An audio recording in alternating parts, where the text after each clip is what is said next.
ఇవాళ P5 ఒక గమ్మత్తైన సినిమా విశ్లేషణ చేయాలనుకుంటుంది. అంటే ఒకే కథతో వచ్చిన కొన్ని సినిమాల గురించి మనం మాట్లాడుకుందాం. అంటే ఒకే కథతో అనేక సినిమాలు రావడం అనే అంశం గురించి మనం మాట్లాడుకుందాం. అంటే నిజానికి చాలామంది ఏం చెప్తారంటే అసలు ప్రపంచం మొత్తం మీద ఉన్న 7 కథలు, ఏ కథ అయినా సరే ఆ 7 కథల్లోంచి వచ్చిన కథలే అని చెప్తారు. ఆ విషయాన్ని పక్కన పెడితే అంటే నిజానికి కూడా అది కరెక్టే. అంటే ప్రేమ కథలకు సంబంధిస్తే కొన్ని కోట్ల సినిమాలు వచ్చి ఉంటాయి. అవన్నీ కూడా ఒక అమ్మాయి అబ్బాయి ప్రేమించుకోవడం, పెద్దలు కాదనడం, వాళ్ళిద్దరూ చివరికి ఏకం కావడమో, చచ్చిపోవడమో, లేకపోతే పెళ్లి చేసుకోవడమో, ఇంకేదో అటువంటి ముగింపు. అంతే ఈ ప్రేమ కథలు అమ్మాయి అబ్బాయి ప్రేమించుకోవడం అనే కాన్సెప్ట్తో కొన్ని కోట్ల సినిమాలు వచ్చి ఉంటాయి. అలా కాకుండా ఒక విప్లవాత్మకమైన భావజాలంతో ఒక వ్యవస్థనో లేకపోతే ఒక సిద్ధాంతాన్నో ప్రశ్నించేటటువంటి భావజాలంతో వచ్చే సినిమా గురించి మాట్లాడుకుందాం. అదేంటంటే నేను ముందు ఆ సినిమాల పేర్లు నేను తర్వాత చెప్తాను, ముందు కథ చెప్తాను.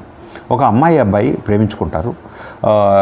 విధి వంచితులైనటువంటి వాళ్ళ చేత ఆ అమ్మాయి ఇంకొక అతని పెళ్లి చేసుకోవాల్సి వస్తుంది. ఆ ఇంకొక అతను ఎవరైతే ఆ అమ్మాయి పెళ్లి చేసుకుంటుందో అతను వీళ్ళ గురించి తెలుసుకొని పెళ్ళైన తర్వాత ఈ అమ్మాయి అంతకుముందు తన భార్య అంతకుముందు ఎవరినో ప్రేమించిందని తెలుసుకొని వాళ్ళిద్దరిని కలిపే ప్రయత్నం చేయడం. ఆ ప్రయత్నంలో ఒక్కొక్క సందర్భంలో ఆ అమ్మాయి తను వెళ్ళిపోతానని వెళ్ళిపోవడం, లేదు వెళ్ళిపోకుండా నేను భర్తతోనే ఉంటాను అనడం అనేటటువంటి ముగింపుతో ఉన్నటువంటి సినిమాలు. ఈ కథతోని చాలా సినిమాలు వచ్చాయి. ఏంటంటే ఈడు జోడు, మాంగళ్యానికి మరో ముడి, రాధా కళ్యాణం, నిన్ను కోరి, సప్తపది, స్వయంవరం, ఇట్లాంటి సినిమాలన్నీ ఇవన్నీ కూడా ఒకటే కథ. ముగింపులో కొంచెం తేడా ఏదన్నా ఉండొచ్చు కానీ ఒకటే కదా. పైగా అందరూ పెద్ద పెద్ద దర్శకులు. ఈడు జోడు తీసింది తిలక్, కేబీ తిలక్, చాలా పెద్ద దర్శకుడు, విప్లవాత్మక దర్శకుడు. స్వయంవరం దాసనారాయణరావు, సప్తపది మంగళ్యానికి మరోముడి రెండు కూడా విశ్వనాథ్. ఈ రకంగా చూస్తే అంటే ఇంత పెద్ద దర్శకులు అటెంప్ట్ చేసినటువంటి ఈ కథ నిజానికి అన్ని సినిమాలు కూడా హిట్లే, ఏ సినిమా కూడా ఫ్లాప్ కాలేదు. ఈ సినిమా మంగళ్యానికి మరోముడి ఒక్కటి మాత్రమే కొంచెం సందేహాత్మకంగా నడిచింది. మిగతా అన్నీ కూడా హిట్లే. చివరికి మొన్న వచ్చినటువంటి నిన్ను కోరి కూడా సూపర్ హిట్ సినిమానే అది దాదాపు. అయితే భావజాలానికి సంబంధించి చూసుకుంటే 1963లో వచ్చినటువంటి ఈడు జోడు సినిమా అంటే ఆ కాలంలో ఆ రకమైన అంటే జమున జగ్గయ్య ప్రేమించుకుంటే జమునని పరిస్థితుల రీత్యా గుమ్మడి పెళ్లి చేసుకోవాల్సి వస్తే గుమ్మడి చివరికి విషయం తెలుసుకొని జమునని జగ్గయ్యతో పంపించేయడం అనేది 1963లో వచ్చిన సినిమా. అంటే వివాహ వ్యవస్థ మీద అంత తిరుగుబాటు 1963లోనే రావడం అనేది చాలా విశేషంగా చెప్పుకోవాల్సి ఉంటుంది. ఇప్పుడు సేమ్ మీకు ఆ తర్వాత చూసుకుంటే మాంగళ్యానికి మరోముడి కావచ్చు. మాంగళ్యానికి మరోముడి 63లో ఈడు జోడు వస్తే దాదాపుగా 76లో మాంగళ్యానికి మరోముడి వచ్చింది. అప్పుడు అది కూడా అంతే, మాంగళ్యానికి మరోముడిలో కూడా సేమ్ అదే కథ అదే రకంగా ఉంటుంది. అంటే ముగింపులో కొంచెం చిన్న తేడాలు ఏమైనా ఉండొచ్చు. 81లో మళ్ళీ అదే విశ్వనాథ్ సప్తపది తీశాడు. అంటే మాంగళ్యానికి మరో ముడి కథతోనే సప్తపది. ఆ తర్వాత ప్రతి 5 సంవత్సరాలకో 10 సంవత్సరాలకో ఒకసారి ఇదే కథతో సినిమా వస్తున్నది. రాధా కళ్యాణం కావచ్చు, నిన్ను కోరి కావచ్చు, స్వయంవరం కావచ్చు. స్వయంవరంలో అయితే స్వయంవరంలో దాసనారాయణరావు అంటే శోభన్ బాబు జయప్రద ప్రేమించుకుంటే దాసనారాయణరావుని జయప్రద పెళ్లి చేసుకోవాల్సి వస్తే చివరికి దాసనారాయణరావు విషయం తెలుసుకొని శోభన్ బాబుకి జయప్రదని అప్పగించడం. సప్తపదిలో కూడా అదే రకంగా సబిత హీరోయిన్, ఆ అమ్మాయి కూడా ఇంకొక అతన్ని ప్రేమిస్తే అతను అంటే ఇది ఇందులో క్యాస్ట్ సిస్టమ్కి సంబంధించిన ఘర్షణను కూడా పెట్టారు సప్తపదిలో. అంటే సబిత బ్రాహ్మణ్ ప్రేమించింది ఒక దళితుడిని, దళితుడికి ఇవ్వడం ఇష్టం లేక బ్రాహ్మణుడికి చేస్తే ఆ బ్రాహ్మణుడు తెలుసుకొని అంటే దానికి ఇవ్వడానికి సంబంధించిన కారణాలని అంటే భర్త తన భార్యని ప్రేమించిన అతనికి ఒప్పగించడం అనే దానికి అనేక కారణాలు చూపెట్టినారు. ఇప్పుడు మీకు ఈడు జోడులో గుమ్మడిలో కొంత మనకు విలనిజం చూపెడతారు. అంటే తను చెడ్డవాడిగా కనపడుతూ ఆ అమ్మాయికి దూరం కావడానికి ప్రయత్నం చేయడం. స్వయంవరంలో దాసనారాయణరావు చాలా క్రూరంగా బిహేవ్ చేసినట్టుగా ఉంటుంది. కానీ అతని మంచితనం మనకి లాస్ట్ సీన్లో కానీ అర్థం కాదు. అంటే తనకి దగ్గర కాకుండా భార్య తనకు దగ్గర కాకుండా ఉండడం కోసం అలా చేసినట్టుగా ఉంటుంది. అంటే ఇదే కథతోని మెంటల్ కృష్ణ సినిమా కూడా వచ్చింది. మెంటల్ కృష్ణలో కూడా అదే కథ సేమ్. అందులో కూడా సినిమా మొత్తంగా మెంటల్ కృష్ణ క్రూరంగా కనపడుతూ ఉంటాడు. కానీ చివరికి వచ్చేసరికల్లా తన భార్యని ప్రేమించిన వాడు గొప్ప చెప్తాడు. ఈ విధంగా అంటే ఇంతమంది పెద్ద దర్శకులు కూడా ప్రయత్నం చేసినటువంటి కథ. అయితే ఇందులో ఒక వివాహ వ్యవస్థను వ్యతిరేకించడం అనే అంశం ఉంది. సూపర్ హిట్ ఫార్ములా, ఇందులో సందేహం లేదు. ఎందుకంటే అన్ని సినిమాలు హిట్ అయ్యాయి. అంటే దీన్ని మనం ఏ రకంగా అంగీకరిస్తున్నాం అంటే 1963లో వచ్చిన సినిమాలో భర్త తన భార్యని ప్రేమించిన అతను గొప్ప చెప్పడం అనేది ఉంటే, లేటెస్ట్గా వచ్చిన లాస్ట్ సినిమా నిన్ను కోరిలో మాత్రం దర్శకుడు ఆ ధైర్యం చేయలేకపోయాడు. మరి అంటే ఎందుకు అనేది అంటే వివాహ వ్యవస్థ పట్ల సమాజంలో భావజాలం మారుతూ వచ్చిందా ఏమిటి అనేది మనం ఆ రకంగా విశ్లేషించుకోవాల్సి ఉంటుంది. అంటే ఇక్కడ మాత్రం ఖచ్చితంగా అంటే ఇక్కడ ఆది, థామస్, అదేవిధంగా నాని వీళ్ళు ముగ్గురు చూసుకుంటే ఖచ్చితంగా ఆది అంటే ఇక్కడ ఏం జరిగిందంటే పెళ్ళైన సంసారంలోకి నాని ఎంటర్ అవుతాడు. అంటే ప్రేమించినవాడు, అంతకుముందు ప్రేమించినవాడు ఎంటర్ అవుతాడు. కానీ మిగతా అన్ని చోట్ల కూడా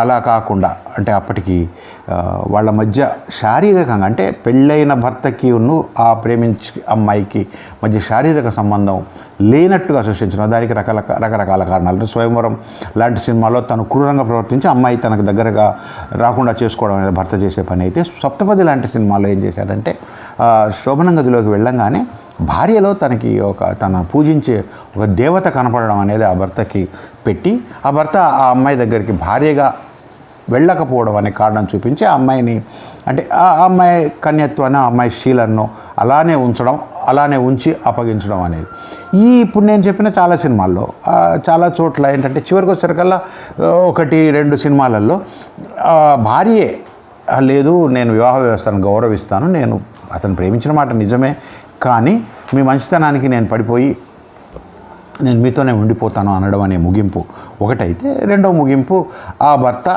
భార్యని ప్రేమించిన వాడికి అప్పగించడం అనేది ఒక ముగింపు. ఇట్లా 2-3 ముగింపుల్లో ఇదే రకమైన ఇది మొత్తానికైతే ఒక విప్లవాత్మక భావజాలం అనేది చెప్పాల్సి ఉంటుంది. అంటే నాకు ఆశ్చర్యం వేసిన సినిమా, నేను మాంగళ్యానికి మరో మూడే మొదటిది అనుకున్నాను, కానీ తర్వాత ఆలస్యంగా చూస్తే ఈడు చూడు 1963 అంటే దాదాపు ఇప్పటికి ఇవాళతో చూసుకుంటే ఒక 60 సంవత్సరాల క్రితం వచ్చినటువంటి సినిమా. 60 సంవత్సరాల క్రితం ఒక భార్య పెళ్ళైన తర్వాత భార్యని ప్రేమించిన వాడికి అప్పగించి మాంగళ్య బంధాన్ని తెంపేయడం అనే అంశం తీసుకోవడం అనేది తిలక్ నిజంగా ధైర్యానికి మెచ్చుకోవాల్సి ఉంటుంది. ఆ తర్వాత చేసిన వాళ్ళు కూడా అంతే. ఇప్పుడు స్వయంవరం దాసనారాయణరావు కావచ్చు, సప్తపదిలో విశ్వనాథ్ కావచ్చు, వాళ్ళు కూడా చేసింది అంతే.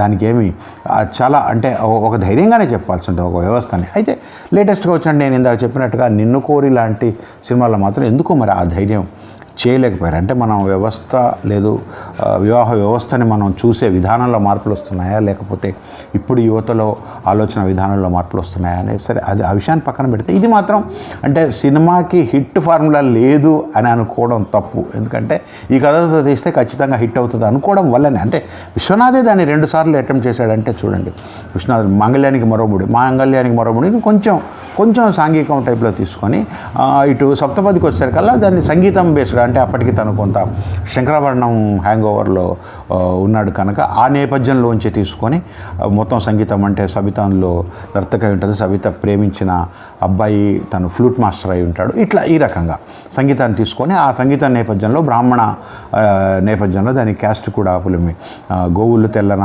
గోపయ్య నల్లన ఇట్లాంటి పెట్టుకొని ఆ నేపథ్యంలో తీశాడు. అంటే ఇట్లాంటి పెద్ద దర్శకులు కూడా ఎంచుకున్నటువంటి హిట్ ఫార్ములాగా మనం ఈ కథని చూడాల్సి ఉంటుంది. ఇది ఇప్పటికి కూడా బహుశా నేను అనుకోవడం ఇంకా ముందు కూడా ఈ కథతో ఖచ్చితంగా సినిమాలు వస్తాయి. అంటే కొన్ని హ్యాండిల్ చేసే పద్ధతులు అంటే ఒకే కథను అంటే స్క్రీన్ ప్లే నియమాల్లో చెప్తారు, ఒకే కథను రకరకాలుగా తీసే పద్ధతుల్లో మార్పులు తీసుకొచ్చి చేస్తే ఏ కథ అయినా సరే ఎన్నిసార్లు చెప్పినా సరే బాగుంటుంది అనేది ఉదాహరణగా చెప్తూ వస్తారు చాలామంది దర్శకులు, చాలామంది స్క్రీన్ ప్లే రైటర్స్ చెప్పేటటువంటి దానికి ఇది ఉదాహరణ. ఎక్కడ ఏ మార్పు లేదు. మీకు సప్తపది ఎంత హిట్ అయిందో నిన్ను కోరి కూడా అంతే హిట్ అయింది. వీటి మధ్య పోలిక ఉంది అనే విషయం ప్రేక్షకుడు గమనిస్తాడా లేదా అనేది పక్కన పెడితే ఖచ్చితంగా గమనిస్తాడు. భావజాలం అర్థమైపోతూ ఉంటుంది. మంగళ్యానికి మరో ముడి ఎంతగా నడిచిందో అదే రకంగా అంటే స్వయంవరం కూడా అలానే నడిచింది. అంటే దర్శకులు పెద్దవాళ్ళనే కాదు, ఇక్కడ అందరూ అన్ని సినిమాల్లో కూడా స్టార్ కాస్ట్ కూడా చాలా పెద్దది. అక్కడ చూసుకుంటే జగ్గయ్య, జమున, గుమ్మడి.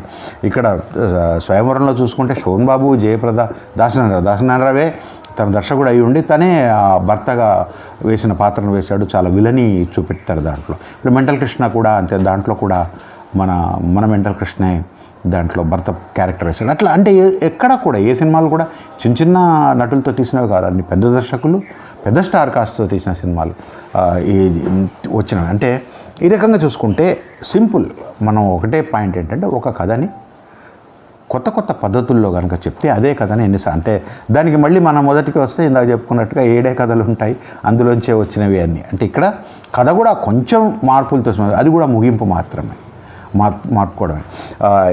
ఇట్లా ఈ సినిమా గురించి మాత్రమే ప్రత్యేకంగా చెప్పుకోవడానికి కారణం దీంట్లో ఉన్న ఒక విప్లవాత్మకత.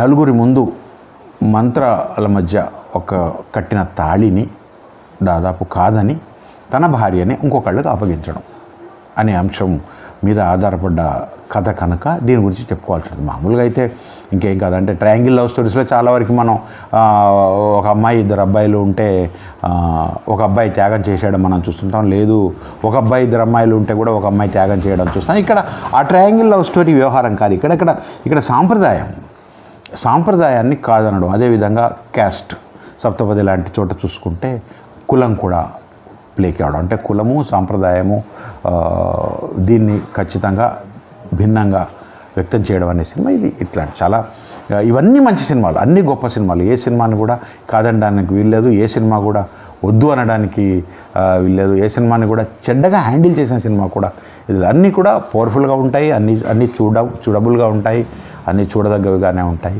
ఇది ఒక గొప్ప ఫార్ములాగా చెప్పవలసి ఉంటుంది. ఇటువంటి విశ్లేషణలు నేను అప్పుడప్పుడు ఇక ముందు కూడా చేస్తుంటాను P5లో మీకోసం. అంటే రెగ్యులర్గా ఇచ్చే రివ్యూలు కాకుండా ఇటువంటి కొంత హట్కే ఉండే విశ్లేషణలను నేను ఇస్తుంటాను. ఈ వీడియో కనుక మీకు నచ్చినట్టయితే please like, share and subscribe. Thank you. నేను మీ ప్రసేన్.